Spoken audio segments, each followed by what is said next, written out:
જમ્મુ કાશ્મીરમાં બનેલા આતંકવાદી હુમલામાં ભાવનગરથી મોરારી બાપુની કથામાં ગયેલા પરિવારના પિતા પુત્રના મોતને પગલે સ્થાનિક તંત્ર પણ તેમના ભાવનગરના નિવાસસ્થાને પહોંચ્યું હતું। ભાવનગરના કલેક્ટર મનીષકુમાર બંસલ અને ડીએસપી હર્ષદ પટેલ મૃતક પિતા પુત્રના ઘરે પહોંચીને તેમના પરિવારજનોને સાંત્વના આપી હતી।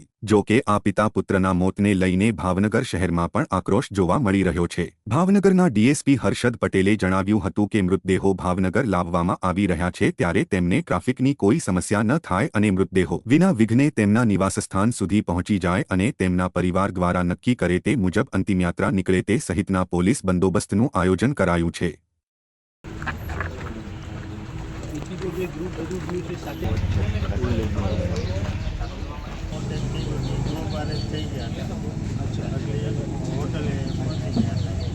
ભાવનગર ખાતેથી કાશ્મીર ખાતે યાત્રાએ અને ફરવા ગયેલા નાગરિકો પર જે હુમલો થયો એ હુમલામાં બે ભાવનગરના નાગરિકો કે જેમના નામ યતીશભાઈ પરમાર અને એમનો દીકરો સ્મિતભાઈ યતીશભાઈ પરમાર બંનેના મૃત્યુ નિપજેલ છે।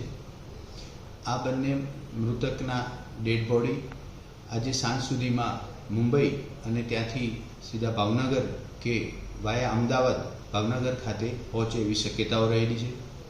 જ્યારે પણ બંને મૃતકના મૃતદેહ ભાવનગર પહોંચશે ત્યારે ટ્રાફિક બંદોબસ્તથી લઈ ગાઈડ સુધીનું આયોજન કરી રાખવામાં આવેલ છે।